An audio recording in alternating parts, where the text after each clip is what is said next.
Okay. Pag may mga magugulo dyan, sabihin mo, tumabi ka dyan! Duda ka. Okay, so, gaano ka ba kasigurado sa future mo? Siya, May savings ka ba? Saving yun. Diba? May savings ka ba? Kasi kung nung saving, no future, gano'n. Eh di sorry, wala akong savings. Direct in. Ano mo yung sabihin ng AIM? Direct in. International Christian. Incorporated naman kasi. Gumagawa na ako. Joke lang. Baka mayari ako. Doon pumapasok yung mga malayo. Ano yun? Malayo na. Oo. Pero, nalimutan ko yun.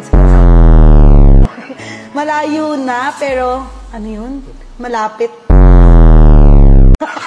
Sorry guys, hindi ko maalala. Yung malayo ka pa, pabalik na ako, gano'n? Hindi. Yung, though malayo pa, mangyayari na, gano'n? meron nang nangyayari. Okay. Parang gano'n. Nalimutan ko guys. Malayo pa na every do happen. Nalimutan ko eh. Search natin. Malayo na. Kasi parang ano eh. Malayo pa, pero malayo na. Okay. Diba? So, though malayo pa yung lalakbayin mo, pero malayo na rin yung narating mo. Yes. Totoo naman yun eh. Parang ganito Diba? eh. Naghihintay. Wow, sana ako nag-aantay. Tama yung pag-inaantay mo kay Lord, pero yung sa iba, wag na. May umugot ka, sorry lang. Kami, katulad na ako, ilang years ka na naghihintay.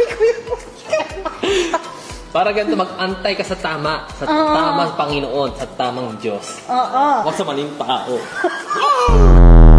Diba?